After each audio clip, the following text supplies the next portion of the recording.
Hallelujah. खुदा की खूबसूरत नाम है, आप सबकी सलामती हो, सबकी सलामती हो। आइए बगैर देर किए, वक्त को ज़ाया किए बगैर आज के हवाला जात नोट करेंगे। सबसे पहले जो हमारा हवाला है वो अहबार की किताब 4वें बाब की पहली आयत से है।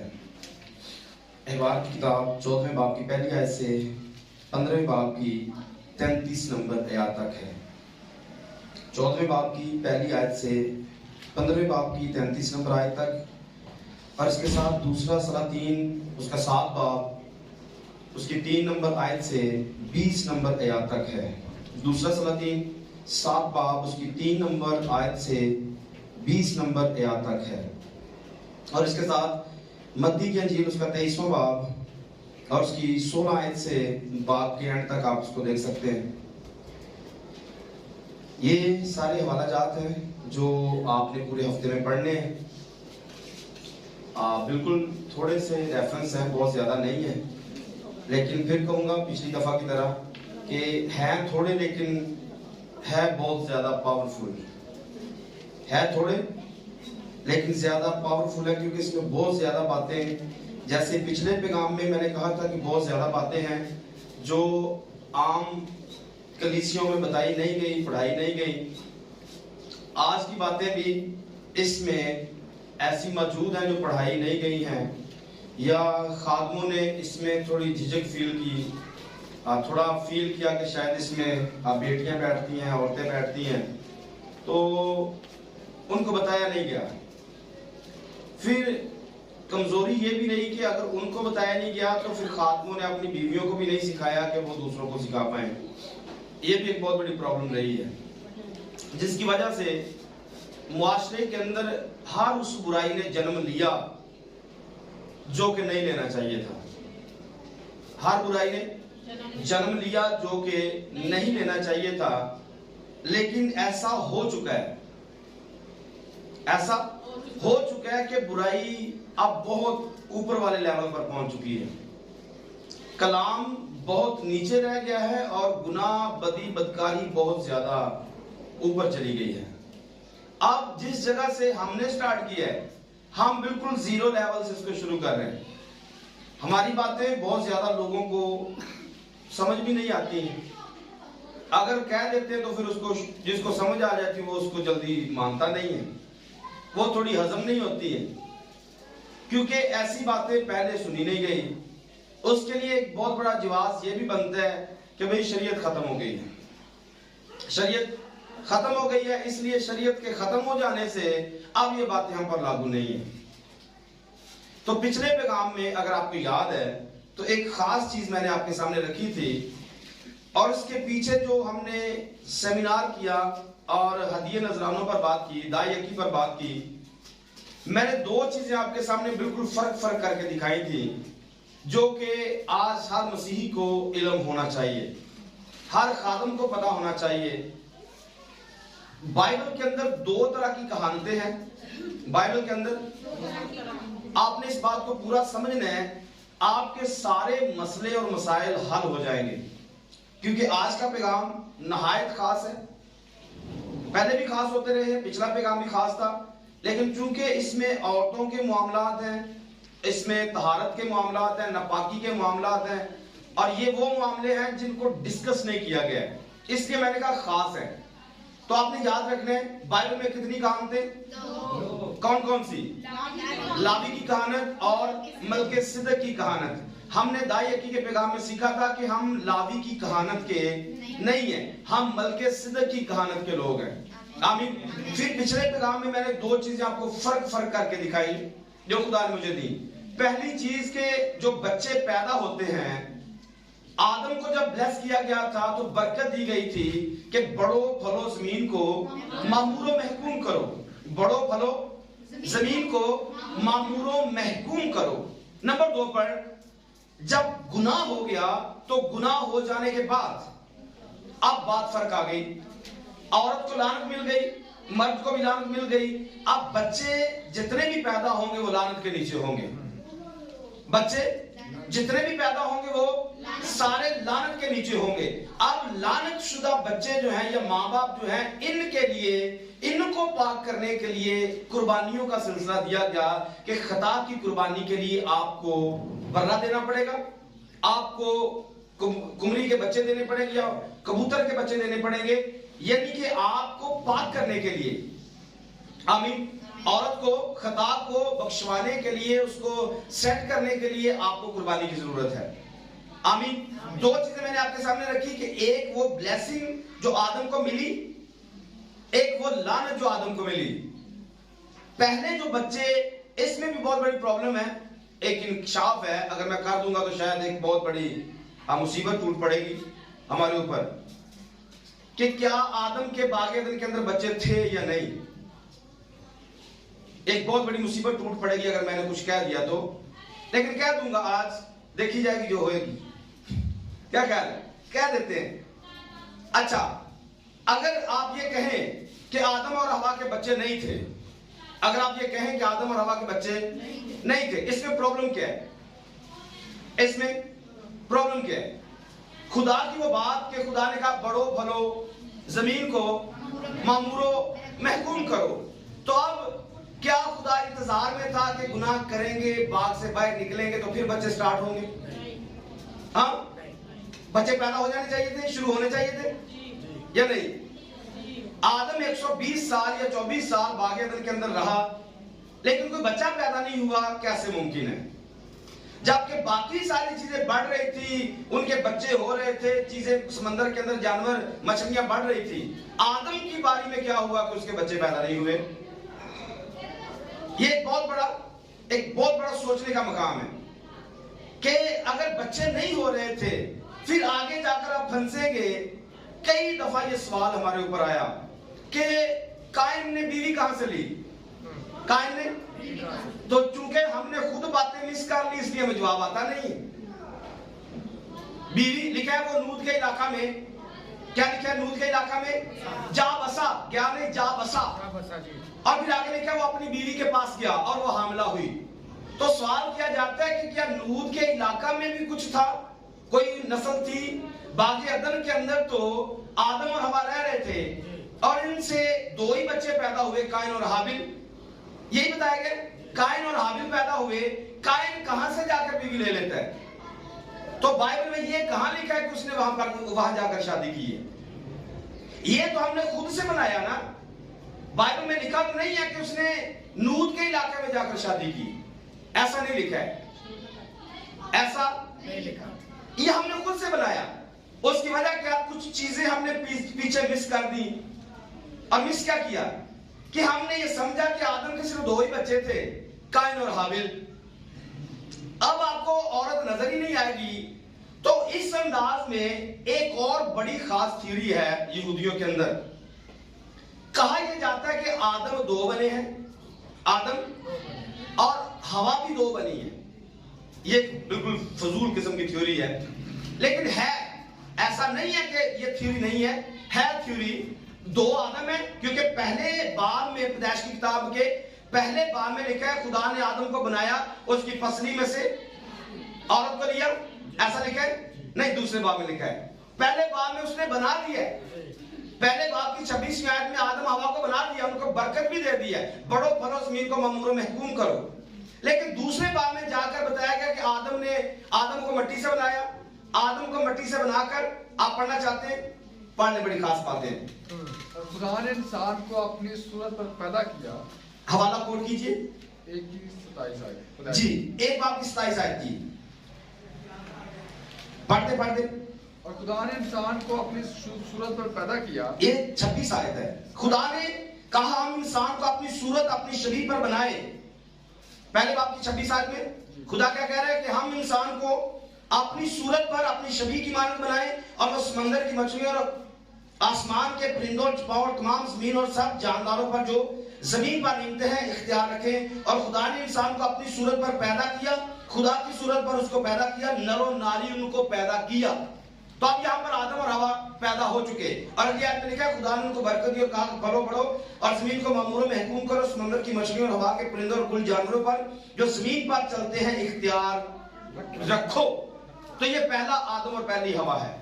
दूसरे बाब में आप आते हैं, और खुदा ने जमीन की मट्टी से, सातवीं आयत में क्या लिखा है? खुदा ने जमीन की मट्टी से इंसान को बनाया और उसकी नथनों में जिंदगी का दम फूंका। तो इंसान जीती जान। आपने देखा है ये दो फर्क बातें लग रहा है या नहीं? बाइबल में लिखी नहीं है? लिखी है या नहीं? लेकिन इसको डिफाइन नहीं किया गया कभी। यहूदियों ने इसको डिफाइन कर लिया है और उन्होंने कहा कि आदम पहले बाब वाला फर्क है और हवा पहले बाब वाली फर्क है। और पहले बाब वाला आदम और हवा जो थे ये आसमानी थे, ये आसमानी थे। और नीचे जब ये इनको लाया गया तो ये जमीनी थे, मट्टी से बनाया गया इनको।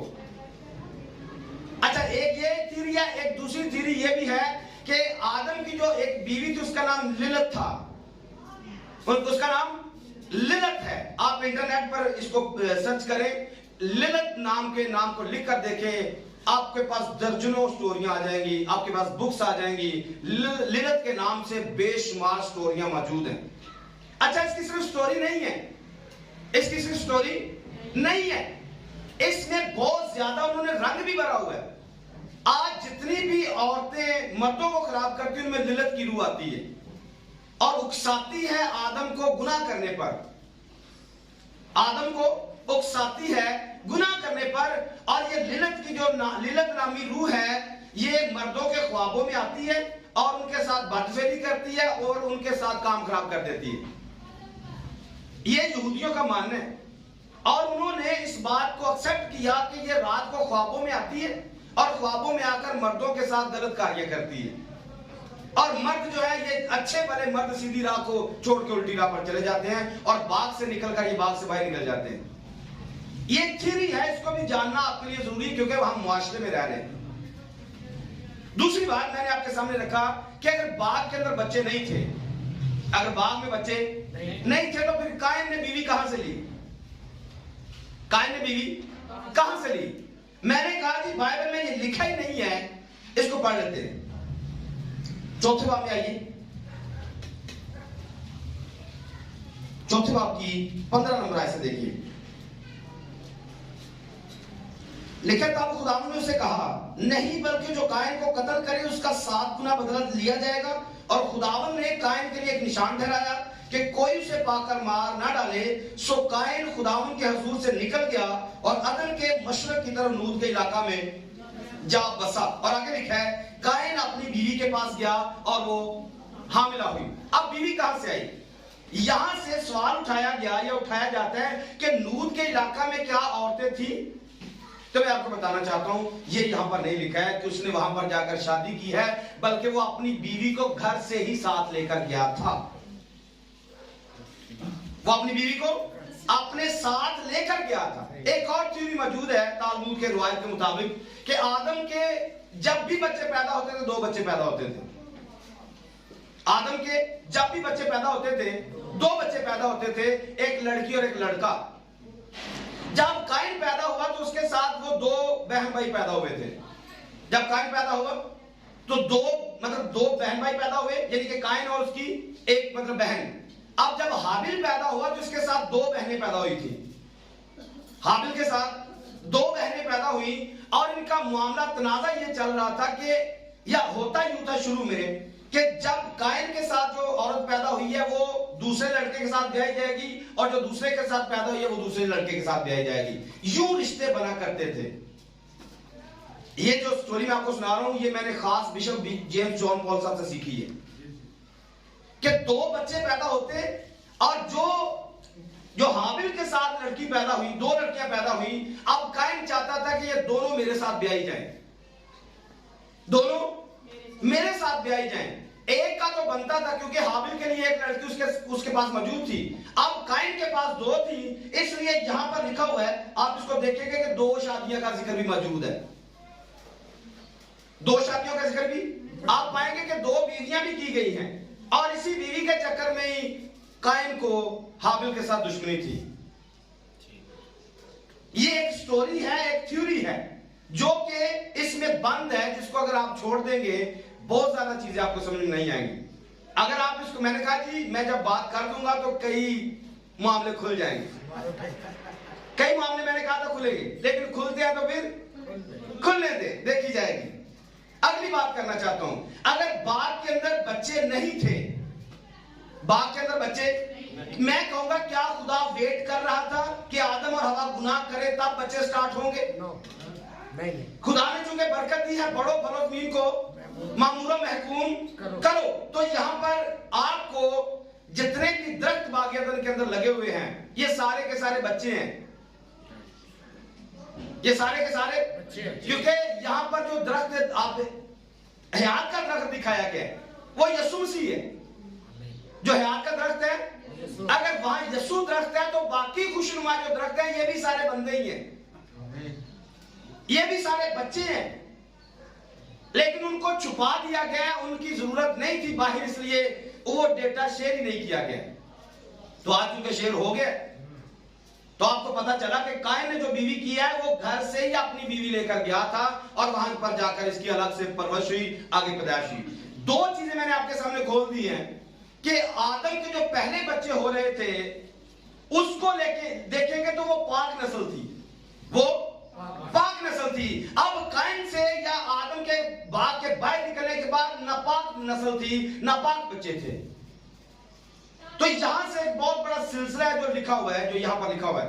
अब औरत की सजा को आप देखेंगे तो औरत की सजा के बारे में क्या लिखा है? मैं तेरे दर्दे हमल को बढ़ा नहीं, ये फर्क है। मैं आपको हिंट्स देना चाहता हूं कि उस जगह पे लिखा हुआ है। इसका मतलब क्या है कि जब औरत पहले बच्चे पैदा करती थी तब दर्द नहीं था, बगैर दर्द के ये बच्चे पैदा करती थी। लेकिन जब लानत मिली तो लानत में क्या मिला? अब तू मैं तेरी, या ऐसा हो सकता है कि पहले जब बच्चे पैदा होते थे तब दर्द कम होती होगी, अब जब बच्चे पैदा होंगे तो तकलीफ ज्यादा होगी। आपको इस बात को समझना चाहिए कि एक इशारा इस जगह पे मिलता है कि पहले कुछ फर्क था, अब कुछ फर्क आ गया है। तो अगर आपको दो बातें मेरी समझ में आ गई हैं तो अगली बातें भी समझ में आएंगी जिसको आज हमने पढ़ना है, क्योंकि खास औरतों के लिए है, खास उनके जो आयाम है उनके लिए है, इसमें हवाला है। तो आज मैं वो बातें भी करना चाहता हूं ताकि खुलेआम सबको पता चले कि बाइबल की तालीम क्या है। लेकिन इससे पहले एक हवाला पढ़ लेते हैं, होसिया 4 बाब की 6 आयत को जल्दी से। होसिया 4 बाब की 6 आयत को पढ़ना है। मेरे लोग अदमे मार्फत से हलाक हुए। क्या लिखा है? मेरे लोग अदमे मार्फत से, मेरे लोग, बोलिए मेरे लोग अदमे मार्फत से हलाक हुए। क्यों? क्योंकि तूने मार्फत को क्योंकि पास्टर ने मार्फत को रद्द कर दिया, इसलिए मैंने भी तुझको मैंने भी पादरी को रद्द कर दिया, ताकि तू मेरे हुजूर कायम ना हो, ताकि तू मेरे हुजूर पादरी ना हो। और चूंकि तूने अपने खुदा की शरीयत को भूल गया, तू अपने खुदा की शरीयत को भूल गया है, इसलिए मैं भी तेरी औलाद को भूल सकता, मैं तेरे बालन भूल जाऊंगा। क्या कह रहे? जब पादरी शरीयत को रद्द कर देंगे फिर खुदा उन्हें बालन भी छाड़ देगा, चलो मौजा करो। तो ये मामला हुआ है कलीसियों के साथ कि उन्होंने ना शरीयत को पढ़ा, ना समझा, ना समझाया गया। यही बात की हिचकिचाहट रही, जवान कुड़ियां ने, कुंवारियां कुड़ियां ने की आखन गिया पादरी बेशरम है। तो बेशरम तो वो हैं जो इस बात को समझते नहीं और वो गुनाह कर रहे हैं जो इस बाइबल में मना किया गया है। और पादरी बेचारे रह गए ऐसे ही शर्म दुखों के की कहेंगे लोग, पादरी रह गए इसी बात में क्या कहेंगे लोग। तो जब नहीं कह रहा था तब क्या कह रहे हैं, और अगर नहीं बताया तब क्या कह रहे हैं? इन्ना सानू की दसिया, आज तक सानू कुछ दसिया ही नहीं, आज तक सानू ये गल्लां दसिया ही नहीं। तो पादरियों को चाहिए था ये बातें बताते, ये बातें और खुल के बताते, क्योंकि यहां पर लिखा है कि तूने शरीयत को रद्द किया है, और चाहिए क्या था कि तू शरीयत को महफूज रखता। फिर से आयत को पढ़िए जरा, हाँ इसी आयत को पढ़िए जरा।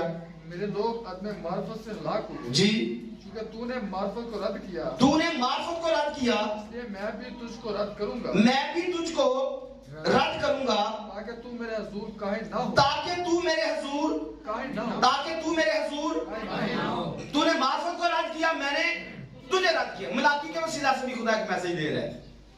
देखिए जरा दूसरे बाब में उसकी छठी आयत से देखिए, दूसरे बाब की छठी आयत। सच्चाई की शरीयत उसके मुंह सच्चाई की शरीयत उसके मुंह में थी और उसके लबों पर नाराजगी ना पाई, उसके लबों पर नाराजगी ना पाई गई।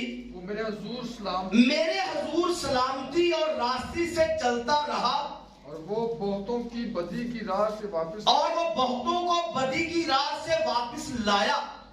क्योंकि लाजिम है लाजिम है, कायन के लब मार्फत को महफूज रखे। क्या लाजिम है? काहिन के लब मार्फत को। पीछे हमने पढ़ा, तूने मार्फत को रद्द किया है। मार्फत क्या? खुदा का इल्म, खुदा का इरफान, खुदा की शरीयत, खुदा का इल्म। तूने इसको रद्द किया है, मैंने तुझे रद्द किया है। और लाजिम क्या है कि काहिन के लब मार्फत को महफूज रखें। खादम के होंठों में शरीयत महफूज रहनी चाहिए। और आगे क्या लिखे?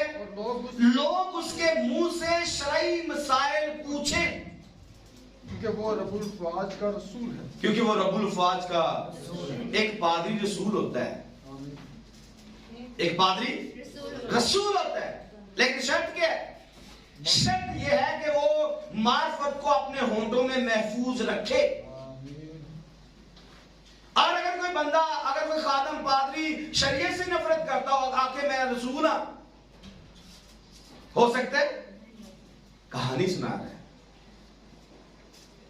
आप शरीयत के पाबंद हो, आपके होंठों में शरीयत महफूज रहे, फिर आप रब्बुल फ़ाज के रसूल हैं, फिर आप उसके एलची हैं, फिर आप लोगों को तालीम देने वाले हैं। लेकिन अगर आप शरीयत से नफरत करें, शरीयत ना पढ़े, ना पढ़ाएं, ना सीखे, ना सिखाएं, आप किस एरिया में आएंगे? किस जगह पे खड़े होंगे?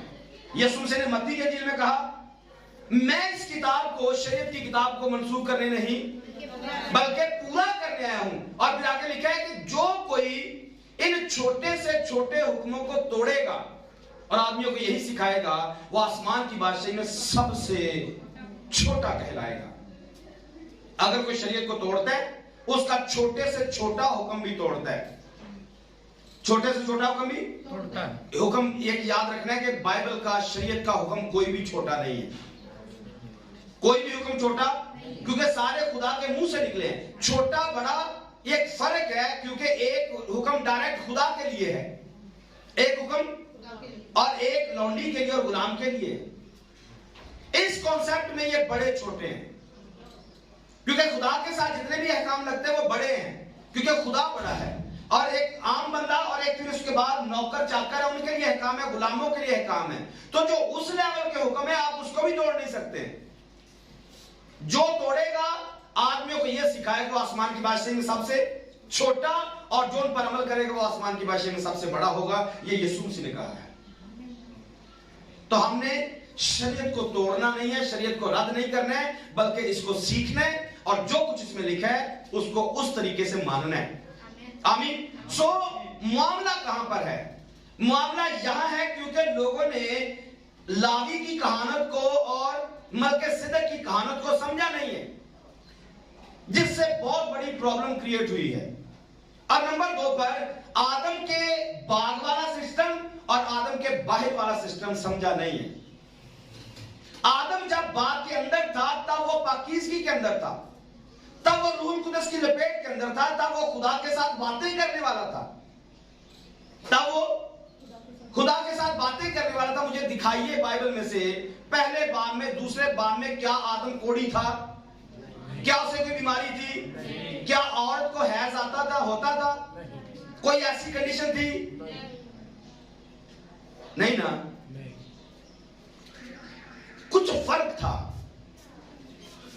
वहां पर, कुछ फर्क था। लेकिन यहां पर बाग के बाहर निकलने के बाद कुछ प्रॉब्लम क्रिएट हुई, क्योंकि गुनाह जिंदगी में आ गए, बीमारी जिंदगी में आ गई, तकलीफ जिंदगी में आ गई, अब लानत जिंदगी के अंदर से निकल रही है। ना जाने क्या क्या चीजें वजूद में आ गई एक गुनाह आने की वजह से। अब खुदा चाहता है कि मेरे बच्चे वापस बाग एदन के अंदर आए, मेरे बच्चे वापिस बागेदर के अंदर आए। लेकिन वापिस आने के लिए, पाकीज़गी के लेवल पर आने के लिए इनको कुर्बानियां दरकार है। अब इनको कुर्बानियां करनी पड़ेगी। अब बने कुर्बान करने पड़ेंगे, बैल कुर्बान करने पड़ेंगे, कबूतर कुर्बान करने पड़ेंगे। अब इनको खून बहाना ही पड़ेगा। क्यों? पाक होने के लिए। लेकिन बागेदर के अंदर पहले ऐसा नहीं था। ये सिस्टम को पढ़ते हुए आपने शरीयत को लेके आगे बढ़ना है। अब यहां से हम इसको स्टार्ट करते हैं। आज का जो हमारा टाइटल है वो 14वें बाब की पहली दूसरी आयत में मौजूद है। इसको पढ़ लीजिए। लिखा है, मूसा ने, खुदा ने मूसा से कहा कि कोड़ी के लिए जिस दिन वो पाक करार दिया जाए, ये शरह है कि उसे काहिन के पास ले जाए। जब कोई कोड़ी हो जाता है, इन्फेक्टेड हो जाता है, वो इन्फेक्शन के अंदर आ जाता है, मुतासर हो जाता है, किसी बंदे को कोड़ लग जाता है, तो यहां से आज के बाइबल स्टडी का टाइटल है इन्फेक्टेड वन। कोई मुतासर हो गया है, कोई कोड़ी हो गया है।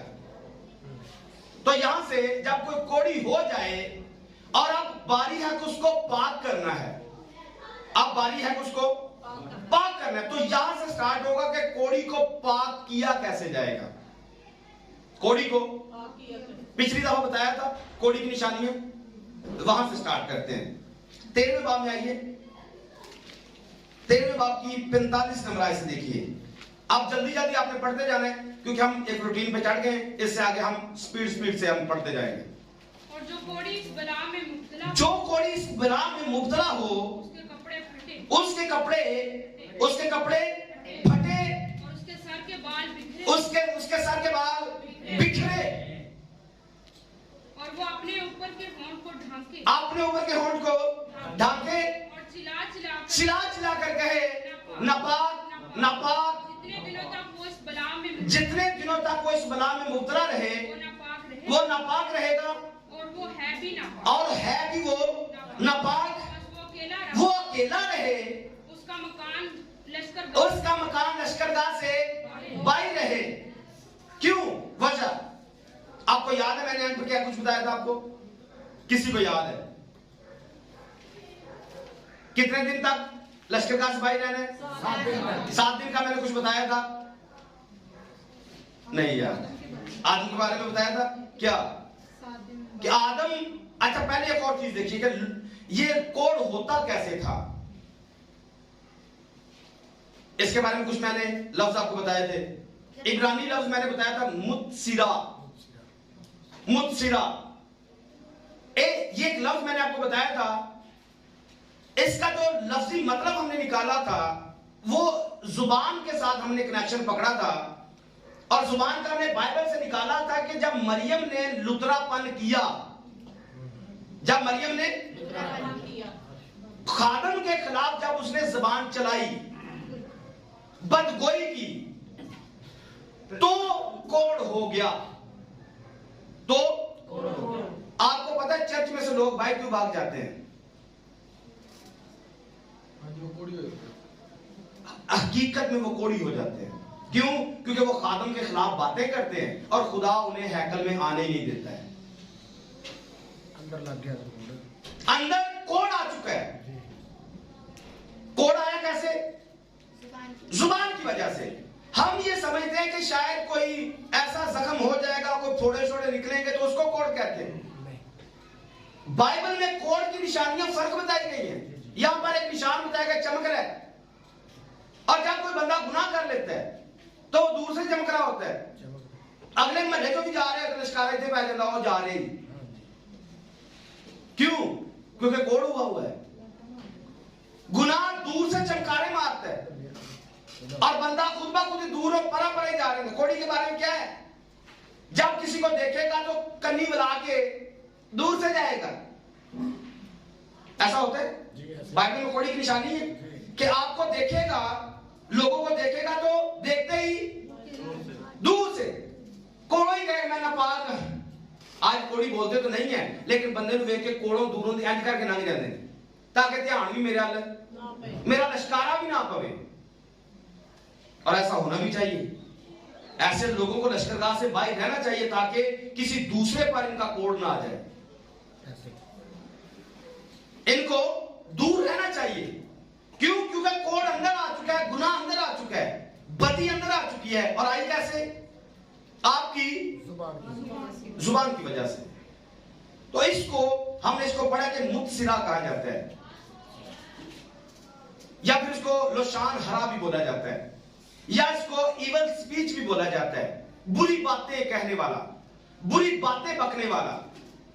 तो आज भी जितने लोग बुरी बातें कहते हैं, लोशान हरा करते हैं या इवल स्पीच करते हैं, ऐसे लोगों को खुदा खुद ब खुद जमात में से बाहर निकाल देता है।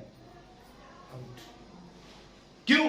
क्योंकि इन्होंने अपने ऊपर कोड ले लिया हुआ है।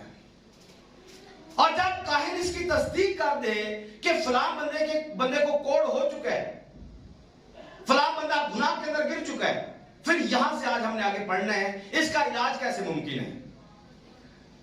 अगर कोई कोड़ी इसको सुन ले तो उसने फिर इस अमल को करना है, अगर नहीं करेगा तो लश्करगाह से बाहर रहेगा, वो अंदर नहीं आ सकता है।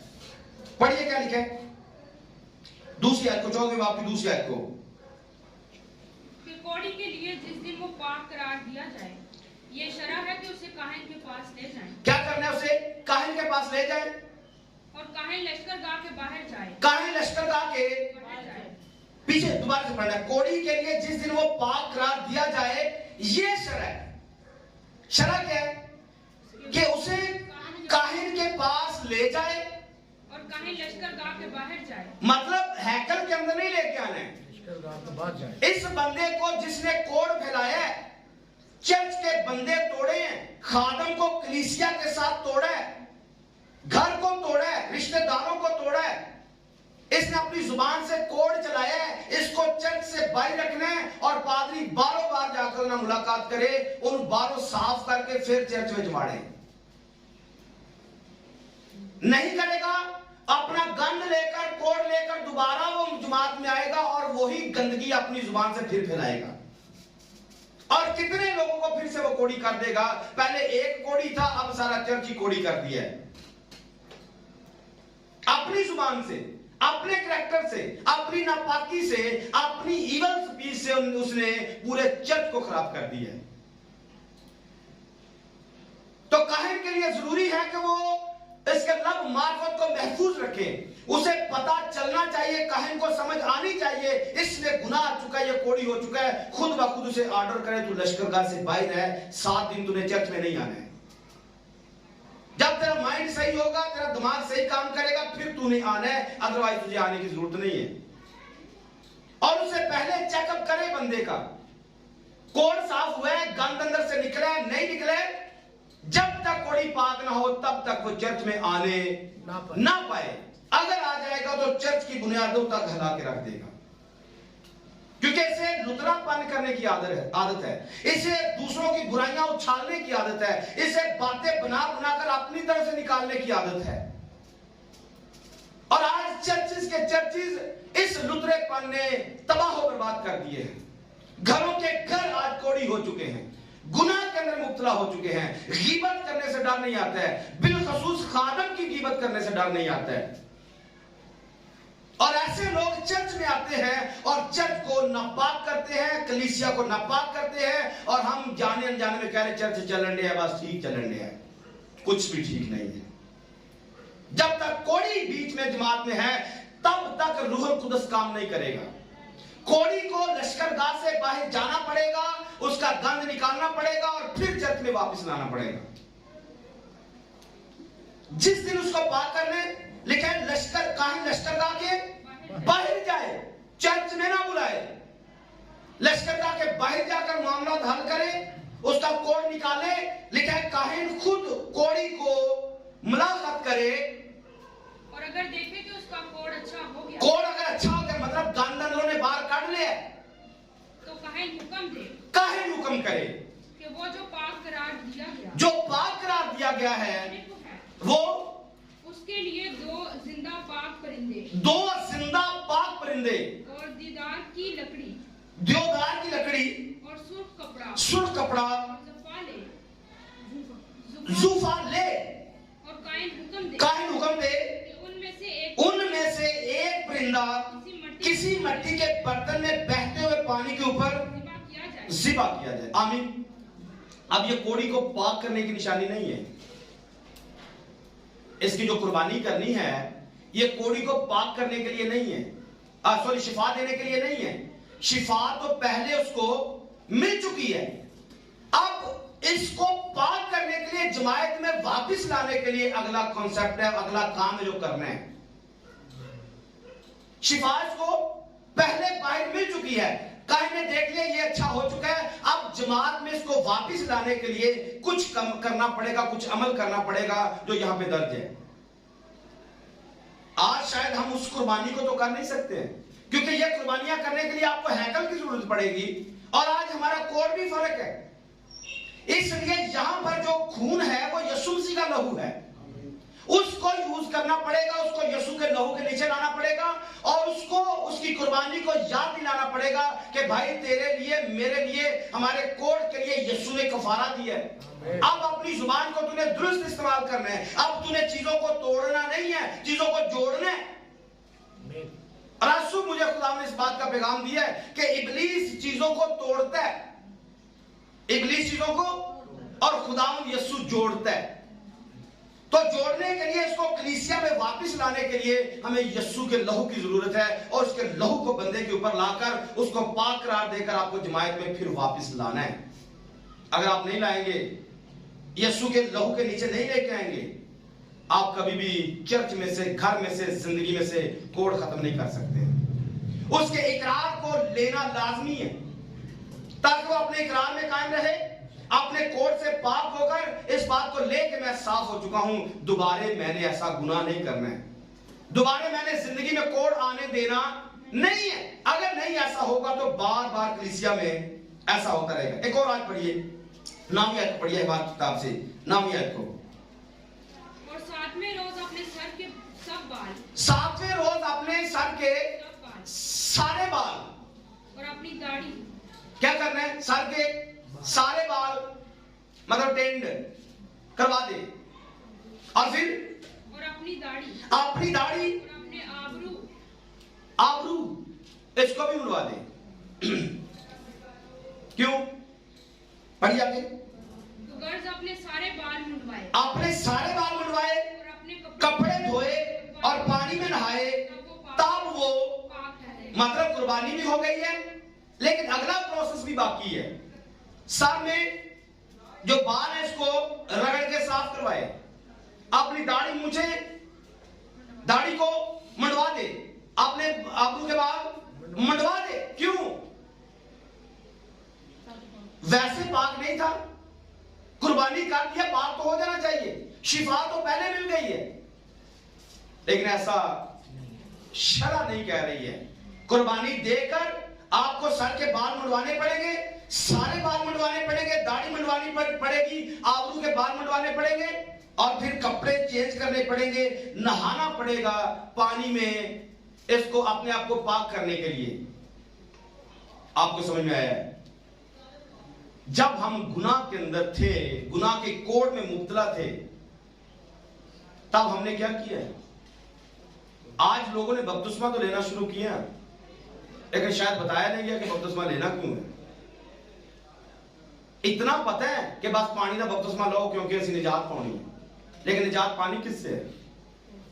निजात कोड से पानी है, निजात क्योंकि हमारे बालों का स्टाइल दुरुस्त नहीं रहता है, इसलिए इनको साफ कर दो, क्योंकि इस बालों की वजह से कोड हमारे अंदर आता है, आईब्रोज की वजह से कोड अंदर आता है।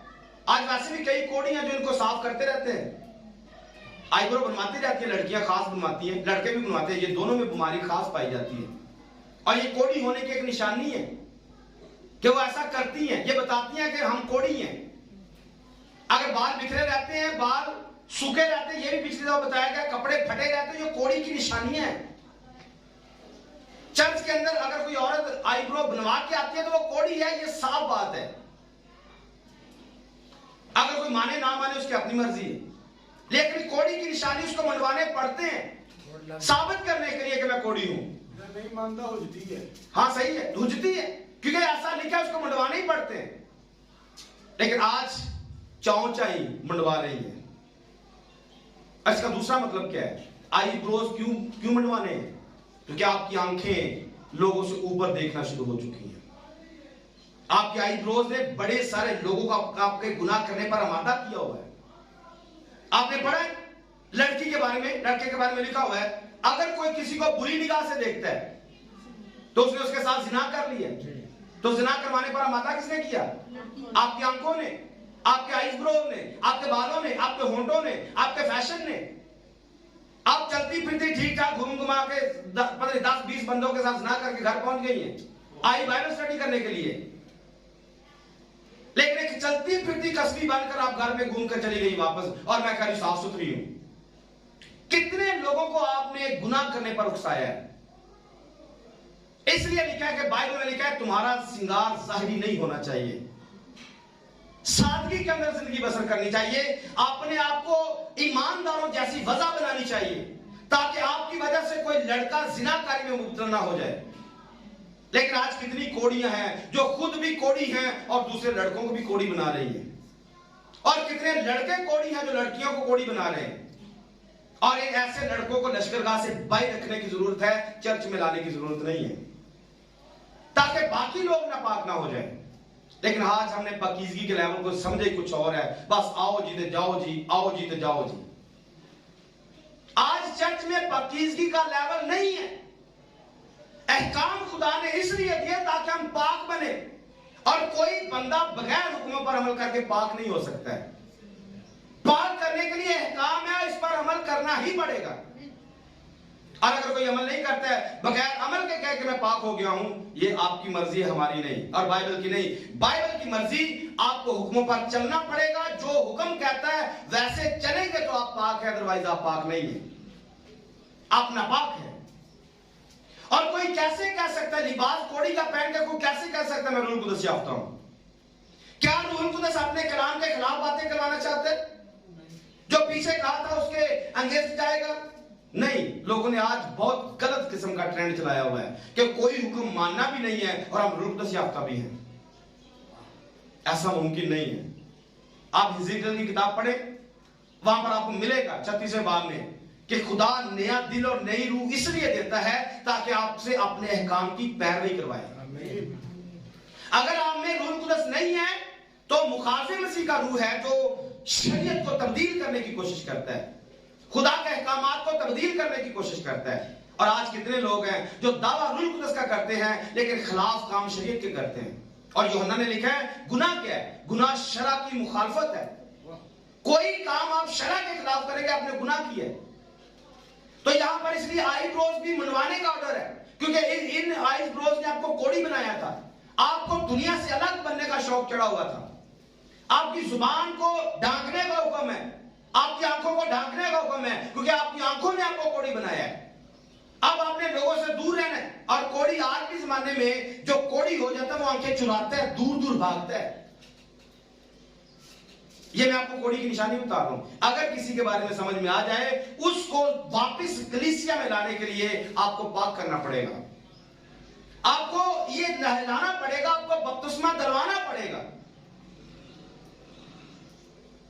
हमने यही सुना ना, एक ही बपतिस्मा है। हमने यही सुना, एक ही बपतिस्मा है। तो बपतिस्मा लेने के बाद जो कोड़ी फिर रहे हैं उनका क्या करना है? क्या ख्याल है?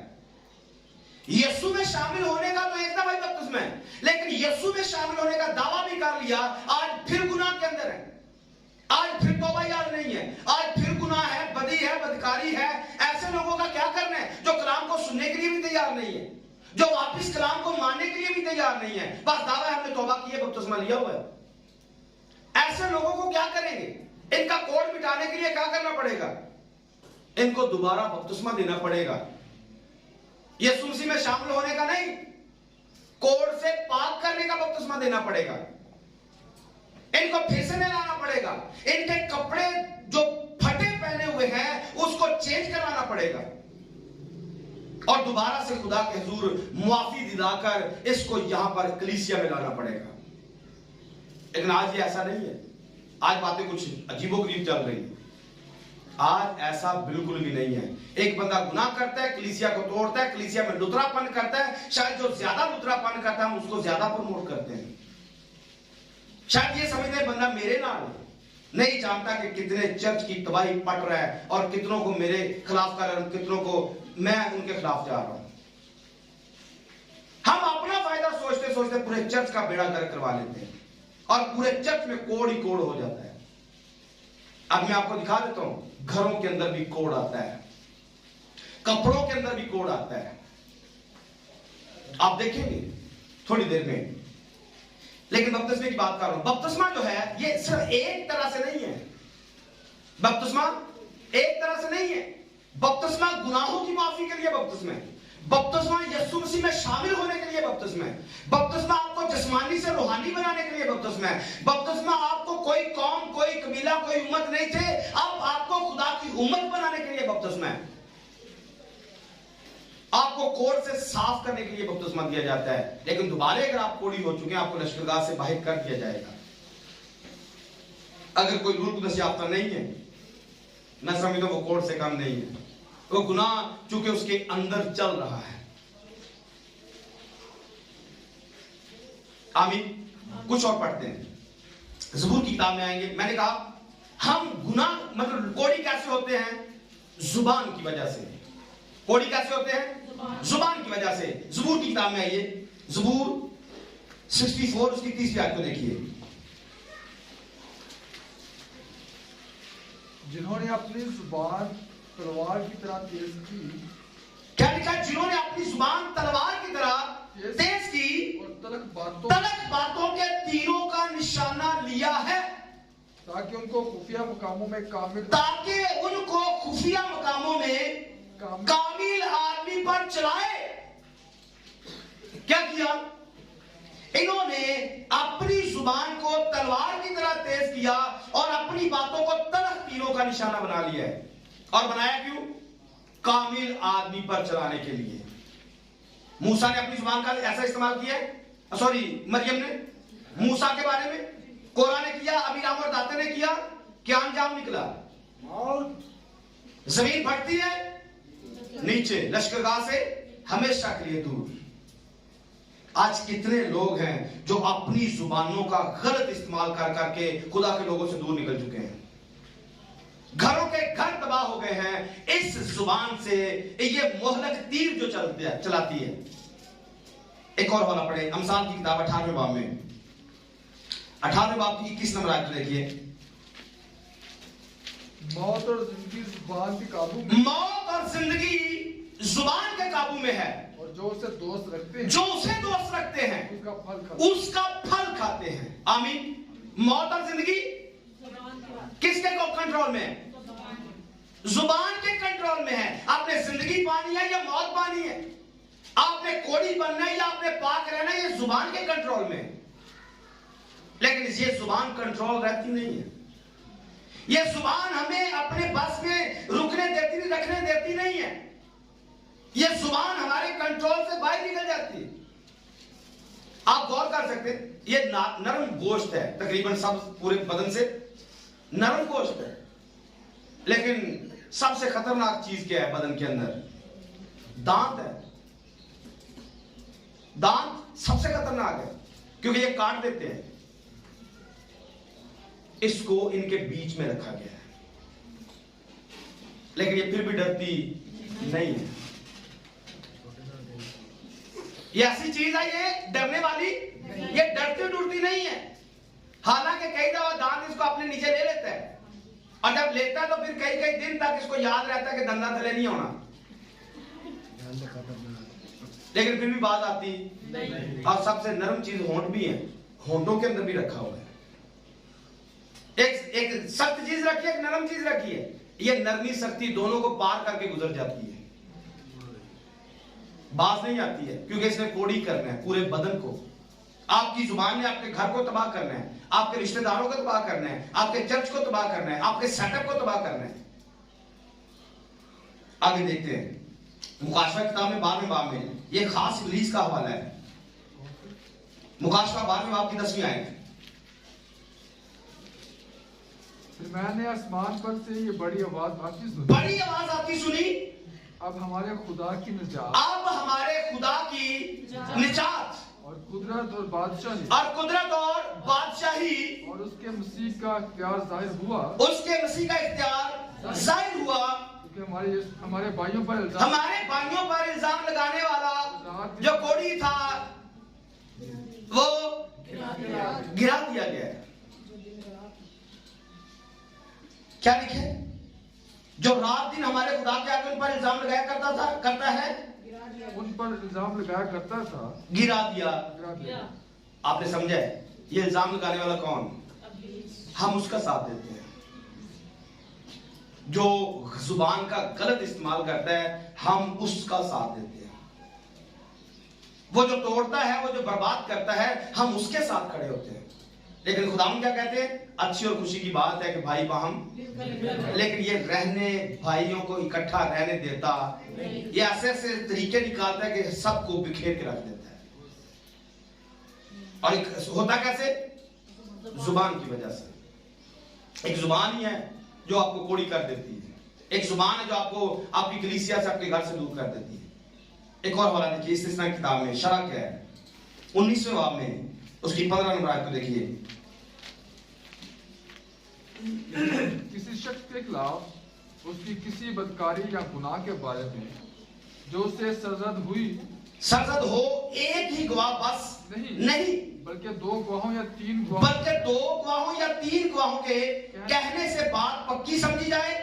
अगर कोई झूठा गवाह उठकर किसी आदमी की बदी की निस्बत गवाही दे, तो वो दोनों आदमी जिनके बीच ये झगड़ा हो, खुदावन के हुजूर काहिनों और उन दोनों काजियों के आगे खड़े हो और काजी खूब तहकीकात करे, और अगर वो गवाह झूठे निकले और उसने अपने भाई के खिलाफ झूठी गवाही दी हो, जो हाल उसने अपने भाई का करना चाहा था, वही तुम उसका करना।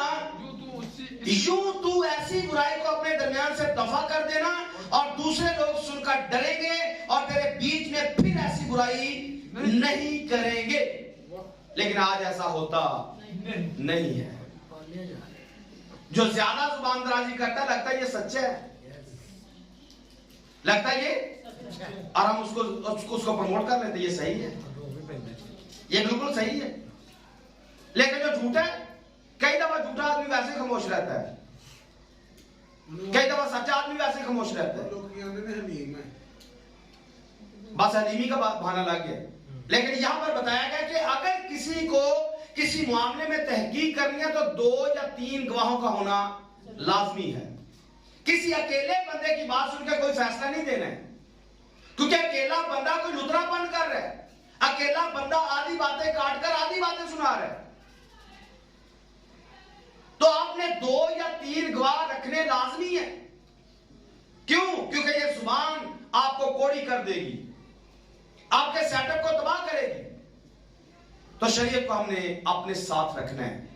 इल्जाम अगर कोई लगा रहा है तो उस इल्जाम की तहकीकात करनी है, और 2 या 3 गवाहों को दरमियान में लेके आना है, ताकि बात फाइनल हो जाए।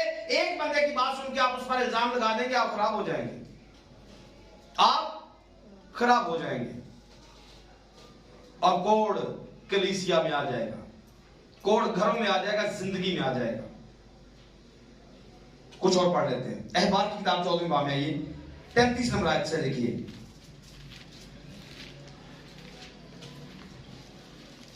फिर खुदावन ने मूसा और हारून से कहा, जब तुम मुल्क किनान में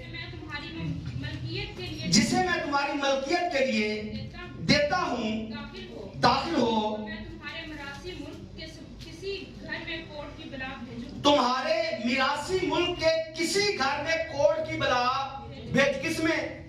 घर में। मैंने कहा मैं आपको बताऊंगा, कोढ़ घरों में भी आता है।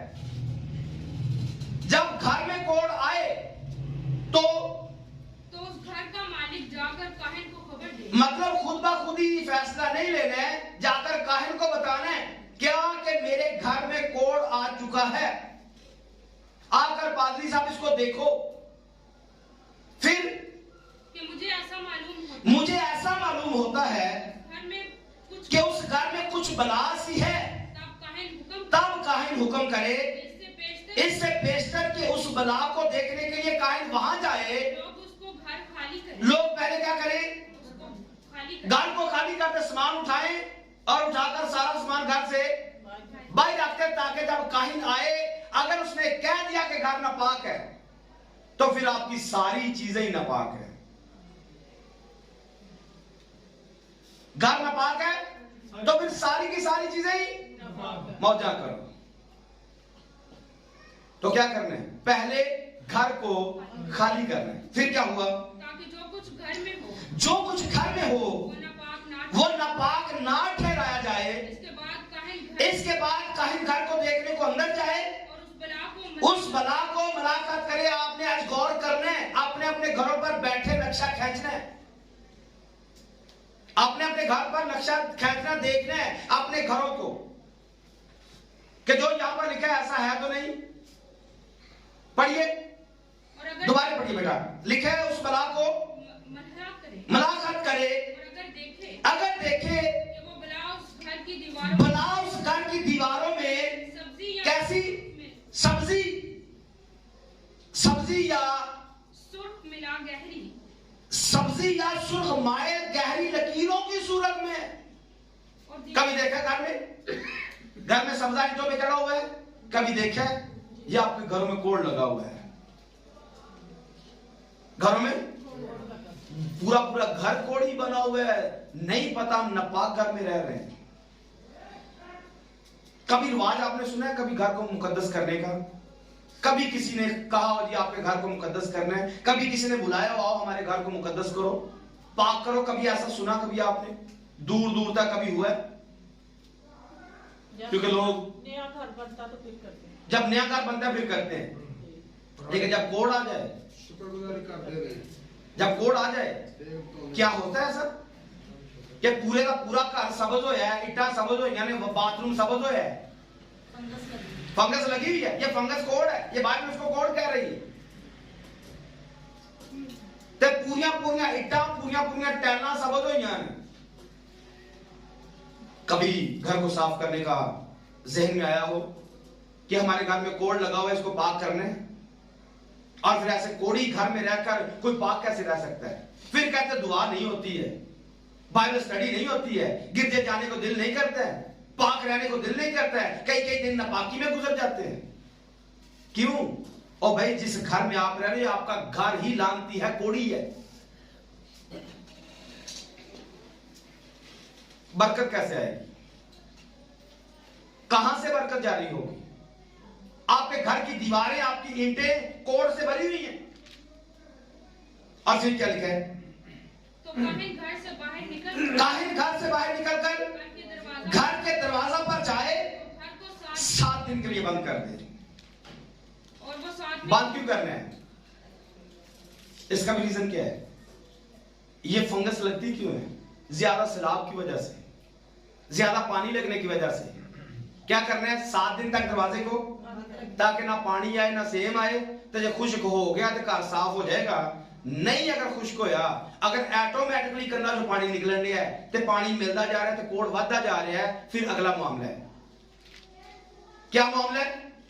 और वो 7वें दिन फिर आकर उसे देखे, अगर वो बला घर की दीवारों में फैली हुई नजर आए, काहिन हुक्म दे इन पत्थरों को जिनमें वो बला है निकाले और बाहर किसी नापाक जगह में फेंके। फिर वो उस घर को अंदर ही अंदर चारों तरफ से उसको खुरचवाना है। और उस खुरची हुई मिट्टी को हाँ, शहर के बाहर किसी नापाक शहरों बाहर किसी रूढ़ी से सुटना है। और वो उन पत्थरों की जगह और पत्थर लेकर लगाए। ते कोड़ी बीबियां हाथ लाउंगियां ने बाथरूम में, हाथ लाउंगियां ने दीवारों में, क्योंकि वो खुद कोड़ी है, कोड़ से भरी हुई है, इसलिए नापाकी को खुद महसूस नहीं करती है, घर को महसूस करना तो दूर की बात है। मैं गलत कह रहा हूं? ये ऐसा सच है जो सुनाया नहीं गया है, मेरी इसमें कोई गलती नहीं है। मेरी इसमें कोई गलती नहीं है। मैं तो आपको कोड दिखा रहा हूं कि आपके घर कैसे कोड़ी है। फिर बर्तनों में भी कोड आता है, आप सारा पढ़िए, बर्तनों में भी कोड आता है। आप देखेंगे बर्तनों के अंदर सारे कप खराब है, सारे कप आपके बर्तन खराब है। क्यों? क्योंकि किसी कोड़ी का हाथ ही नहीं लगाने को दिल करता, ना उनको साफ करती है ना वो साफ होती है।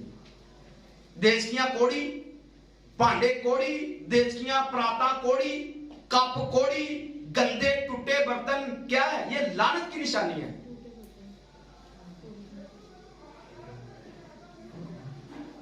वस की न पे कोड़ियां दे। आपकी लड़कियों को फैशन से जान छूटे तो बर्तनों को हाथ लगाएं, यहां टिकटॉक से जान छूटे तो बर्तनों को हाथ लगे। भांडिया तो पानी मार के आप है नहीं, कोशिश भी नहीं करने कि उनको उल्टा रखा जाए कि पानी खुश्क हो जाए ताकि पानी अंदर लगे ना और कोड़ बर्तनों में लगे ना। ते बंदा कहेगा तो बंदे की बिस्ती तू आप ही धो लिया कर, तू चंगा बोलना है, तू चंगा आप ही धो लिया कर। सब्जी बोलो सब्जी सही नहीं है, आप ही पका लिया कर। क्योंकि कोड़ी की जुबान ऐसी होती है, लुतरापन करती है। घरों के घर कोड़ी है, घरों के घर कोड़ से भरे हुए हैं। फिर कहते हैं रूल कुदस याफ्ता है। कहते भांडे चेक करके रूल कुदस याफ्ता है, बाथरूम चेक करके, दीवार जरा चेक करके कर दिया। हालत क्या है? घर का काम करने को दिल नहीं करता तो बीबी रूल कुदस याफ्ता है। नहीं भाई, आप कोड़ी हैं, आपको डिक्लेयर किया जा रहा है आप कोड़ी हैं। अपने कोड़ का इलाज करवाइए, अपने घर का बंदोबस्त करिए, पाक करें, घर को पाक करें, जिंदगियों को पाक करें, बर्तनों को पाक करें। क्योंकि पाकीज़गी का लेवल आपके घर से, आपके लिबास से, आपके खाने पीने की अशिया से होता है, आपके कपड़ों से होता है। कपड़ों को देखा कभी आपने फंगस लगी हुई है? कपड़े पे सलाबे पे सर्दियां की खास लग दिए, लगती है नहीं? कपड़े जो वो लग पेंदी, क्या होता है? कपड़ों को कोड़ लग जाता है, ते कोड़ियां तो दिल नहीं करता। ये सारा पढ़ेंगे, कपड़ों का लिखा है, कपड़े, ये सारा कुछ इसमें लिखा है। मैंने कहा है छोटा है, ये है कुछ और ही। ये सख्त बातें हैं जो पढ़ाई नहीं गई हैं, इसलिए लोग सौखा कह देते शरीयत मुक गई है। शरीयत जी हाँ कोड़ियों के लिए मुकी हुई है, क्योंकि इन्होंने लश्करगाह से बाहर रहना है। इन्होंने लश्करगाह से जी ऐसे बाहर रहने वालों के लिए सब कुछ मुका हुआ है, और आप खुदा की हुजूरी से मुके हुए हैं। जारी रखें, कुछ बातें और करनी है, टाइम देख लें, बोलिए। जाने ले। अच्छा, मैं लेट आया, मैं चला हूं। कुछ और बातें पढ़ लेते हैं। एक हवाला पढ़िए, दूसरे लूका के इंजील में आइए, चौथे बाब की 27 आयत को देखिए। अलीशा का यहाँ पर वाक्य है। अलीशा नबी के वक्त में इस्राएल के दरमियान, अलीशा नबी के वक्त में इस्राएल के दरमियान बहुत से कोड़ी थे, लेकिन उनमें से कोई पाक साफ न, कोई पाक साफ नहीं किया गया, मगर नुमान सुरानी। मैंने आज को बहुत सारे कोड़ी दिखा दिए, आज बहुत सारे कोड़ी बर्तन भी दिखा दिए, घर भी दिखा दिए, कपड़े भी दिखा दिए, लड़कियां भी दिखा दी, औरतें भी दिखा दी, बंदे भी दिखाते हैं। नाम पहले लिया हुआ बंदों का, पर वट्टे मुनन वाले, अद्धे वड्डन वाले, ये सारे कोड़ी ये क्या है? जिन्होंने वाल मतलब बहुत खिले रहते ने, खुश्क रहते ने, जिनके पाटियां पैंटा पाने वाले ने, ये सब कोड़ी ने। मैंने पहले बताया, पिछले पैगाम में भी बताया हुआ है, जो सर में तेल नहीं लगा सकते हैं कोड़ी है। और फिर मैंने दिखाया था वड्डे पाफ वाले, मतलब अखा लगे करने वाले, वड्डे लटा रखने वाले, सब कोड़ी है।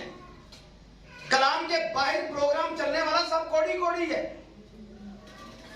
नुमान के दौर में बड़े कोड़ी थे, अलीशा के दौर में बड़े कोड़ी थे, पर सारे साफ नहीं हुए। कोई एक था जो साफ किया गया, और वो कोई एक में से आप हो सकते हैं, कोई एक में से आप हो सकते हैं, अगर आपको फील हो रहा है कि प्रॉब्लम मेरे अंदर चल रही, फिर काहिन से बारों बार राब्ता करें, काहिन से बारों बार राब्ता करें और करके देखें आपकी जिंदगी में पाकीज़गी आती है या नहीं। दिल करता है दुआ पे आने को कि नहीं, दिल करता है स्टडी करने को कि नहीं, दिल करता है रोजे रखने को कि नहीं। मैं फिर आपको चैलेंज के साथ बताना चाहूंगा, आपका खुदा की हुजूरी से जाने को दिल ही नहीं करेगा। ये कौन है जो आपको खुदा की हुजूरी से बाहर रखता है, खुदा की हुजूरी में आने नहीं देता है? तो यहां पर लिखा है बहुत सारे कोड़ी थे, लेकिन उनमें से कोई पाक साफ ना किया गया, मगर नुमान सुरयानी एक को साफ किया गया। कुछ और पढ़ते हैं, मरकज के इंजील में एक हवाला पढ़ने, पहले बाब की 44 नंबर आयत को। इससे पहले हवाला पढ़े, एक चीज और बताता हूं, हवाला निकालिए। इजराइल के अंदर एक खास चीज है, उसको बाबली तालमूद कहा जाता है। बाबली तालमूद, बाबली तालमूद के मुताबिक मसाया जो आने वाला है, मसाया जो आने वाला है, उसको एक खास टाइटल दिया जाता है या दिया गया है, शायद पहले नहीं बताया है। बाबली तालमूद के मुताबिक यीशु मसीह के लिए बनी इस्राएल के लोग मानते थे कि जो हमारा मसाया आने वाला है वो लेपर स्कॉलर होगा, कोड़ियों का वो स्कॉलर होगा, कोड़ियों को पाक साफ करने वाला होगा। और इसी तनाज़ुर में आप 53 बाब निकाल सकते हैं, यशायाह की किताब को उसमें से पढ़ सकते हैं। लेकिन हवाला यहां से पढ़ेंगे मरकज की इंजील से, पहले बाब की 44 नंबर आयत से। और उससे कहा खबरदार, और उससे कहा खबरदार, किसी से कुछ न कहना, किसी से कुछ ना कहना, मगर जाकर अपने ताई काहिन को दिखा। क्या लिखा है? जाकर अपने ताई काहिन को, यीशु कह रहे काहिन के पास जा। यीशु क्या कह रहे? काहिन के पास जा। ये कोड़ी है, एक कोड़ी जिसको पाक किया जाता है, उसको शिफा दी जाती है। और यीशु मसीह क्या कह रहे? काहिन के पास जा, दिखा, दिखा, और अपने पाक साफ हो जाने की बाबत, अपने पाक साफ हो जाने की बाबत, उन चीजों को जो मूसा ने मुकर्रर की नजर गुजरान, ताकि उनके लिए गवाही हो। जो कह रहे शरीयत मुख गई है, यीशु क्या किस साइड पे लेकर जा रहे हैं इसको? इस कोड़ी को क्या कह रहे हैं? शरीयत के मुताबिक जो मूसा ने मुकर्रर किया हैकल में जाके गुजरान, क्योंकि शिफा मैंने दे दी है, शिफा मैंने दे दी है। अब पाक होने के लिए, लश्करगाह में जाने के लिए तुझे कुर्बानी देना ही पड़ेगी। एक नेगेटिव थॉट जो कलीसिया में मशहूर है, आगे हवाला मैं दूंगा 10 कोड़ियों वाला, लेकिन इसको पहले कंफर्म करें। अगली आयत पढ़िए। लेकिन वो बाहर जाकर बहुत चर्चा करने लगा और इस बात को ऐसा मशहूर किया यीशु शहर में फिर जाहिर दाखिल ना हो सका। आपने देखा लुतरापन कैसा होता है? देखे यीशु क्या कह रहे हैं? ऐ गल तू बाहर जाके दसनी नहीं, लेकिन बीमारी तो लगी है, जुबान चलाउन दी। कोड़ी हुआ क्यों था? कोड़ी हुआ क्यों था जी? कोड होता कैसे, मैंने बताया नहीं आपको? दूसरा पैगाम चल रहा है आज, आपको नहीं समझ में आ रहा है? ये इवल स्पीच करने से होता है, बुरी बातें कहने से होता है। तो बुरी बातों से उसको पहले कोड हुआ था। अब चाहिए तो ये था कि यीशु कह रहे उस पर अमल करता, लेकिन ये कुछ ज्यादा ही एक्स्ट्रा निकल गया है। यीशु की बात भी मानने के लिए तैयार नहीं। हम कह रहे शायद गवाही दे रहे, भाई गवाही इस बात में थी कि यीशु की बात मानता, लेकिन जो कि कोड़ी है, कोड़ी अपनी आदत से ज्ञान नहीं है, बताने से मुड़ा मुड़ा नहीं है। और कितने लोगों का इसने नुकसान किया? इस कोड़ी ने कितने लोगों का नुकसान किया? लिखा है यीशु ज़ाहिरन दाखिल ही नहीं हो सका, इसने दाखिला ही बंद करवा दिया। सोचा कभी आपने? हमारी कई गवाहियों से दाखिला बंद हो जाता है। कई दफा पादरी किसी घर में जा ही नहीं सकता है, कुछ एक्स्ट्रा ही बातें कर दी जाती हैं, कोई ऐसी बातें कर दी जाती हैं कि पादरी का घर में जाना मुश्किल हो जाता है। क्यों? जिस बात से खादम मना करे मना हो जाना चाहिए, जिस बात से कलाम मना करे मना हो जाना चाहिए। क्योंकि लिखा है हद से ज्यादा नेकोकार ना हो। कहने को हम कह रहे इसने बड़ी गवाही अच्छी दी है, चुप भी करवाता रहा पर चुप नहीं होया। चुप होना चाहिए था इसको, क्योंकि यीशु ने बोला। और यीशु कोई मजाक नहीं कर रहे थे कि जाके किसी ने दसी ना, क्योंकि यीशु वहां और भी लोगों को शिफा देना चाहते थे, लेकिन इस एक की वजह से बाकी सबका दाखला मतलब इसने शिफा बंद कर दी है। अगले हवाले में पढ़िए, लूका 10वें बाब में है ये 17 नंबर ऐसे देखिए।